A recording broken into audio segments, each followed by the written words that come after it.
హిందూ మతంలోని శివుడిని సృష్టి లయకారుడు అని అంటారు. బోలాశంకరుడు తనని నమ్మి పూజించే భక్తులను రక్షిస్తాడని, మొర వింటాడని నమ్ముతారు. జలంతో అభిషేకం చేస్తే చాలు కోరిన కోరికలు తీర్చే బోలాశంకరుడు. అటువంటి శివుడికి కూడా కోపం వస్తే త్రినేత్రాన్ని ఉపయోగిస్తాడు. దేవతలనైనా సరే భస్మం చేస్తాడు. వరాలనిచ్చే బోలాశంకరుడు తన భక్తుల రక్షణ కోసం దేవతలను సైతం శపించిన సంఘటనలు ఎన్నో ఉన్నాయి. పురాణాల ప్రకారం లోకానికి వెలుగుని, జీవరాశికి చైతన్యాన్ని ప్రసాదించే సూర్యుడు కూడా శివయ్య కోపానికి గురయ్యాడు. శివుడితో వరం పొందిన మాలి, సుమాలి అనే రాక్షసుల వలన సూర్యుడు శివుడు కోపానికి గురయ్యాడు. శివుడు తన ఆయుధమైన త్రిశూలంతోని సూర్య భగవానుడిపై దాడి చేశాడు.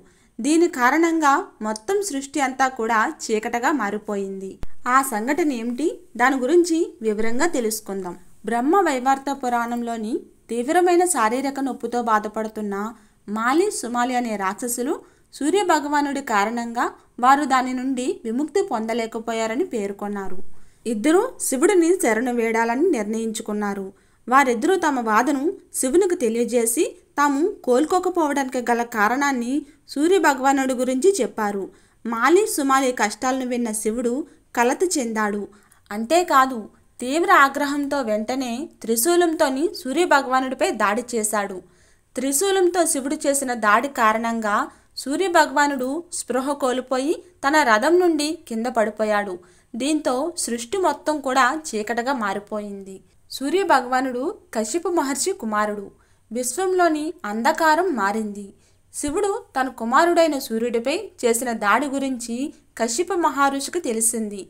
దీంతో కశ్యప మహర్షి తన కుమారుడి పరిస్థితి చూసి దుఃఖించాడు. శివుడు చేసిన పనికి కోపంతోని శివుడిని శపించాడు. నీ చేతులతోనే నువ్వు కూడా నీ కుమారుడి మరణానికి కారణం అవుతావని శాపం ఇచ్చాడు. ఈ శాపం కారణంగానే శివుడు గణేశుని తల నరికి చంపాడని పురాణాల కథనం. శివుని కోపం చల్లారగానే విశ్వం అంధకారంలోకి ఉండటం చూశాడు. అప్పుడు శివుడి ప్రార్థనతో బ్రహ్మ సూర్యభగవానుడికి మళ్ళీ జన్మనిచ్చాడు. సూర్యదేవుడు స్పృహలోకి వచ్చిన తర్వాత తన తండ్రి శాపం గురించి తెలుసుకొని విచారించాడు. అయినా ఏది జరిగినా కూడా లోక కళ్యాణార్థమే అంటూ బ్రహ్మ, విష్ణు, మహేశ్వరులు కశ్యప ఋషిని ఆశీర్వదించారు.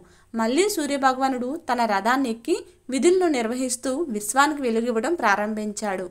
అదే సమయంలోని ఆరోగ్యం కోసం సూర్యనారాయణుడి పూజ ఎందుకు శ్రేష్టమో బ్రహ్మ రాక్షసులైన మాలి, సుమాలికి వివరించారు. అప్పుడు ఆ బ్రహ్మదేవుని సూచనల మేరకు మాలి, సుమాలి సూర్యభగవానుడిని ఆరాధించారు. వారి పూజకు సంతోషించిన సూర్యభగవానుడు వారి శారీరక సమస్యలను తీర్చి సంపూర్ణ ఆరోగ్యాన్ని అందించాడు.